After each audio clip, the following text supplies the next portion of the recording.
A uniform rod AB of length AA is suspended from a fixed point C by means of a light string of length 30 A. मतलब ये कोई rod थी जिसकी लंबाई है A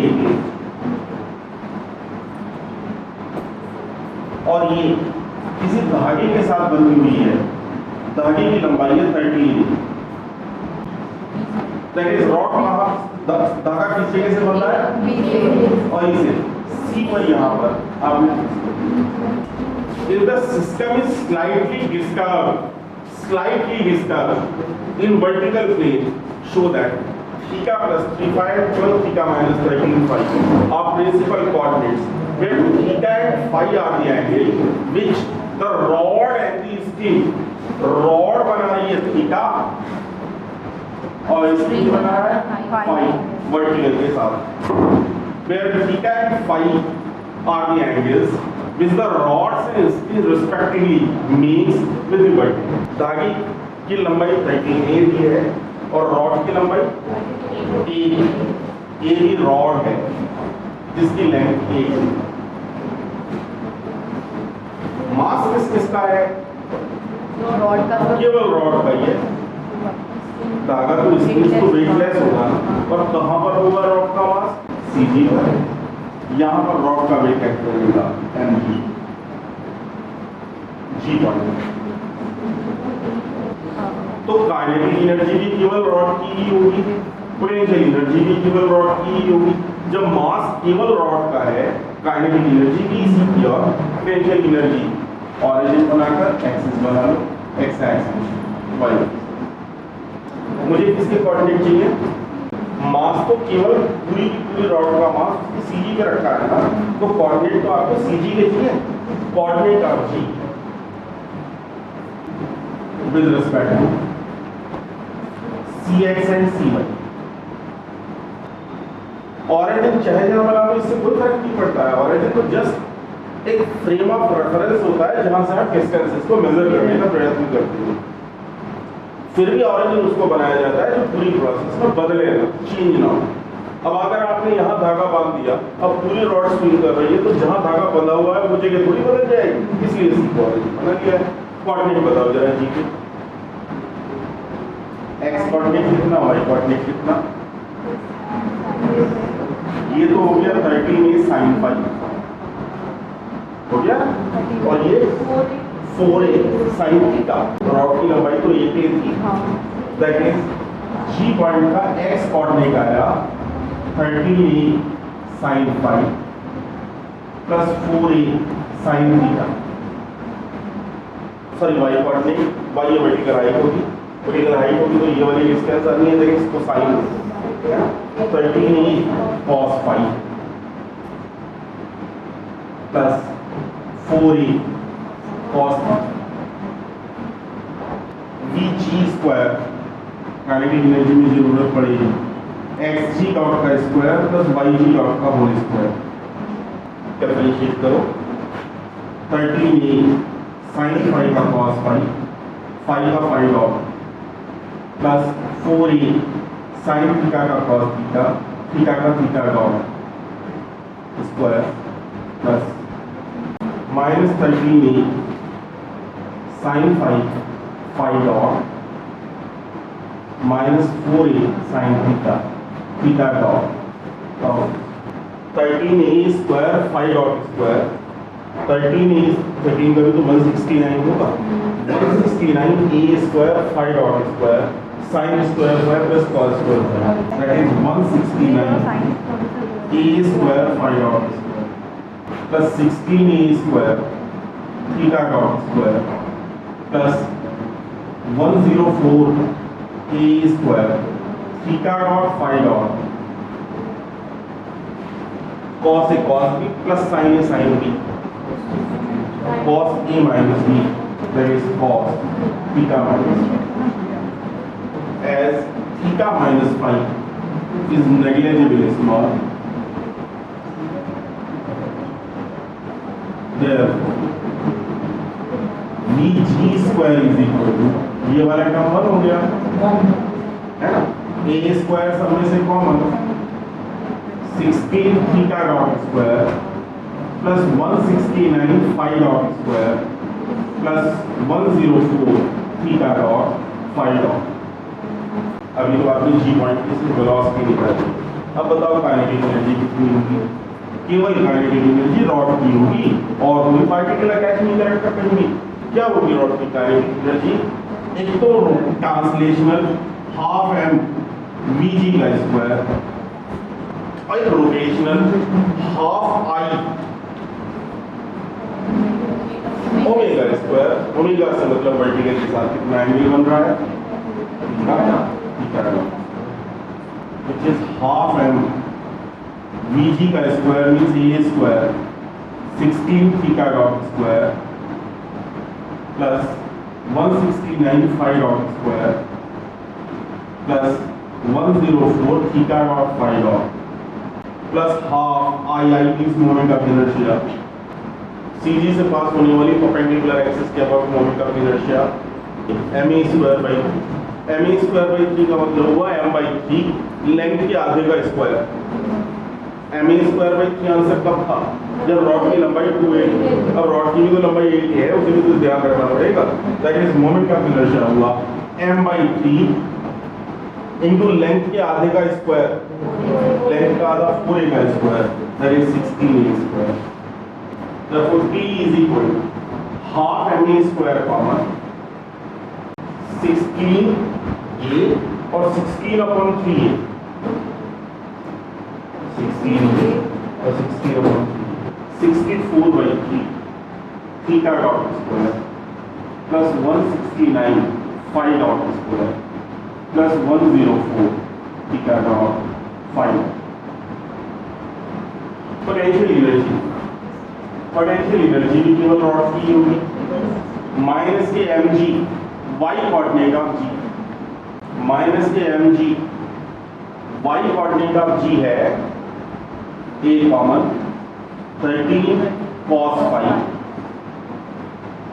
plus 4 cos theta। Hence Lagrange equation का motion दो equation है।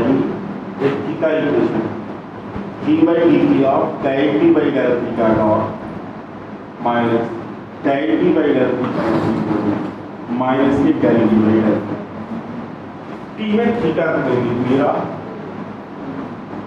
t तो केवल थीटा डॉट का फंक्शन है, theta that is d by dt of differentiate करो हाफ m a स्क्वायर बार थीटा डॉट के रेस्पेक्ट में ये 2 कट जाता हमारा 3 upon 3 theta dot 2 theta dot आएगा ना इसका 104 फाई डॉट और हाफ बाहर निकल गया plus 52 phi dot is equal to minus के del v by del theta. v का थीटा के रेस्पेक्ट में डिफरेंशियल इसका होगा माइनस के 4 mg sin theta that is 64 by 3 theta double dot plus 52 phi double dot is equal M A square पर पहुंच गया माइनस के 4g upon A sin theta is रफली थीटा। तो 4 इसमें से कटा 16 theta double dot plus 4 cut जाएगा 4 इसमें से भी कट गया 13 और इस 3 से गुणा कीजिए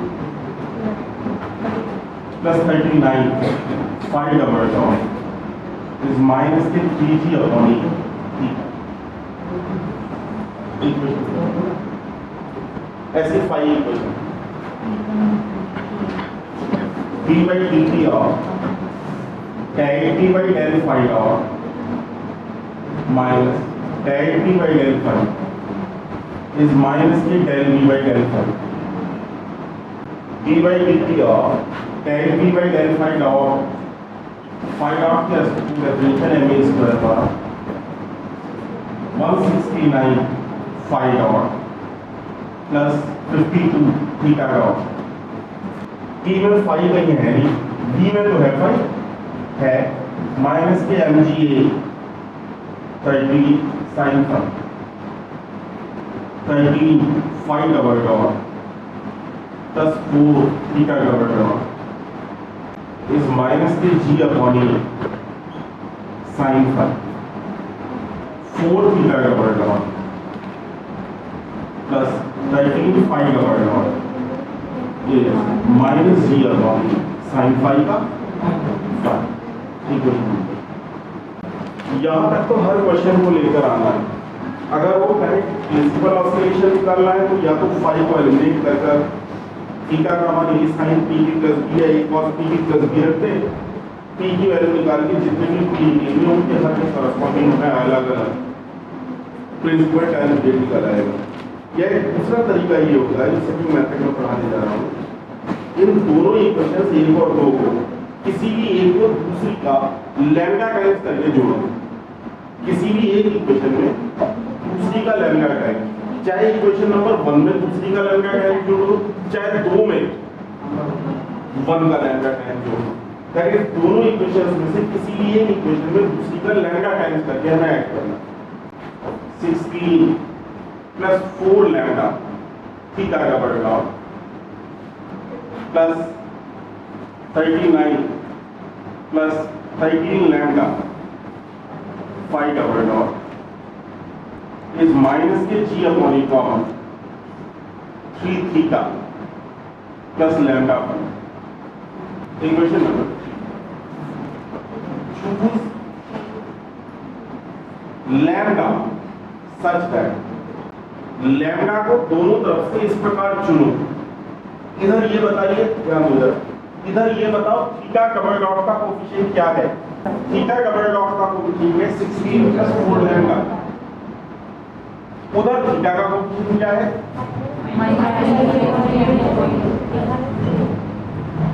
-3g/a है। इधर फाई का कोफिशिएंट क्या है, 39 प्लस 13 लैम्डा। और उधर फाई का कोफिशिएंट क्या है, जी अपॉन ए तो दोनों में कॉमन आना है। अगर अपॉन में लिखना तो उसे लिखेंगे क्यों। दोनों तरफ से लैम्डा को इस प्रकार चुनो कि लेफ्ट हैंड साइड में थीटा डबल डॉट का कोफिशिएंट, राइट हैंड साइड में थीटा का कोफिशिएंट। लेफ्ट हैंड साइड में फाई डबल डॉट का कोफिशिएंट, राइट हैंड साइड में फाई का कोफिशिएंट। इन दोनों का रेशियो सेम। या अभी बात पूरी नहीं हुई, ये टर्म्स के अपॉन में ले जाओ,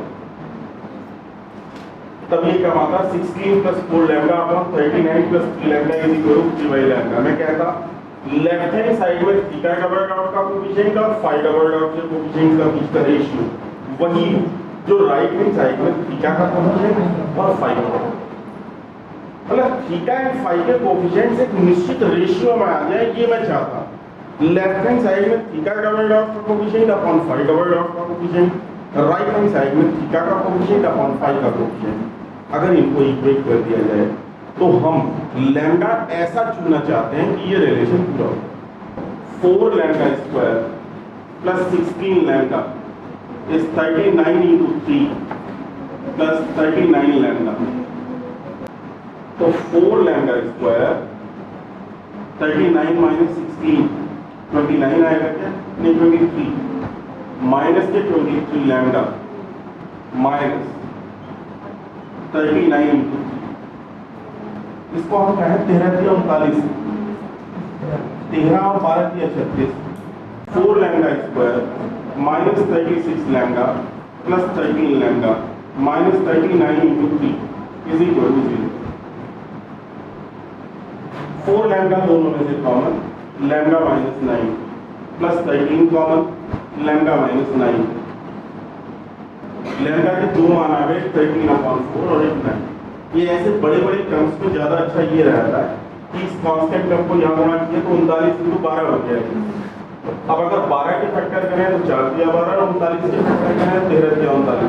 13 3 4 3 इनके कॉम्बिनेशन बनाकर देख लो कि जो सब्ट्रैक्ट करें वो देख लो, वरना ढूंढना मुश्किल होता ना इन ऐसे टर्म्स को। फिलहाल लैम्डा के दो मान आ गए -13/4 और 9। और lambda is equal to 9 in equation 3। जब लैम्डा को 9 रखेंगे तो 936 और 16 52 theta double dot plus 156 phi double dot is equal minus के g upon 3 theta plus 9 phi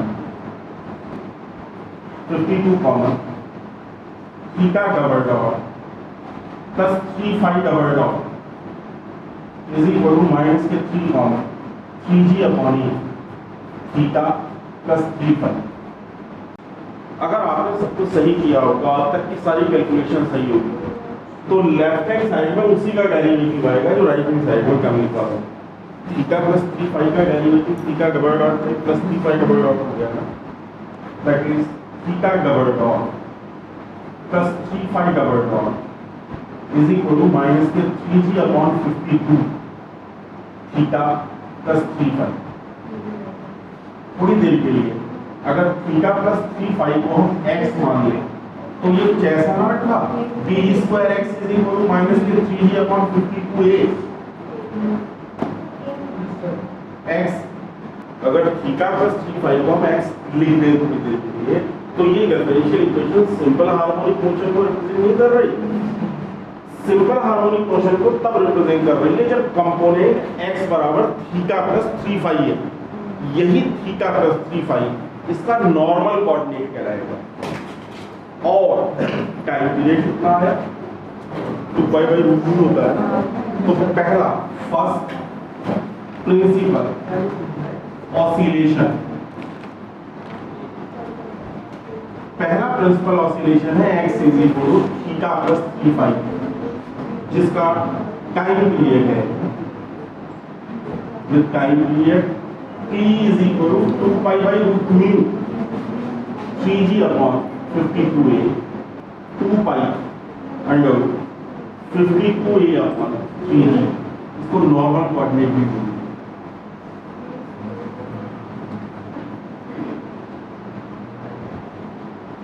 पहला प्रिंसिपल ऑसिलेशन है थीटा प्लस 3 फाइ और टाइम पीरियड है 2π अंडर 52 अपॉन 3g।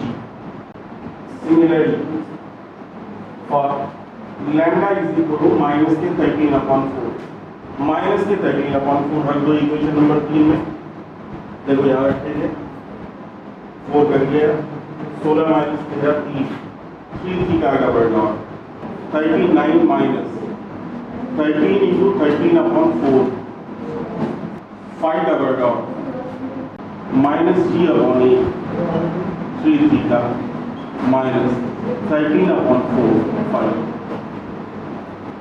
कितना है 4 में गुणा करो 4 दिया 12 theta double dot plus minus k 13 minus 13 phi double dot is equal to minus के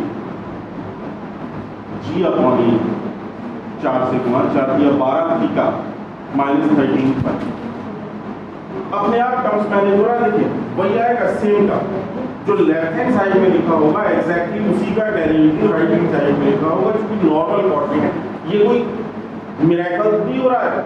ये तो आपने थीटा को चुना ही ऐसा है। आपने रिकॉल करिए लैम्डा को कैसे चुना था कि दोनों तरफ थीटा का कोएफिशिएंट और फाइ के कोएफिशिएंट एक जैसे हैं। तो जब आपने लैम्डा को चुना ही ऐसा है तो लैम्डा की वैल्यू रख के तो ऑब्वियसली वो टर्म्स बराबर आएंगे ही।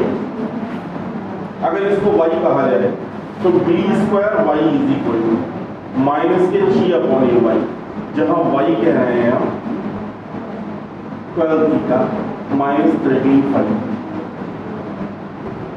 दूसरा प्रिंसिपल ऑसिलेशन है या दूसरा नॉर्मल ऑर्डिनेट है 12 थीटा माइनस 13 फाइ, जो भी y की वैल्यू है। और टाइम पीरियड कितना है with period P is equal to 2π under a upon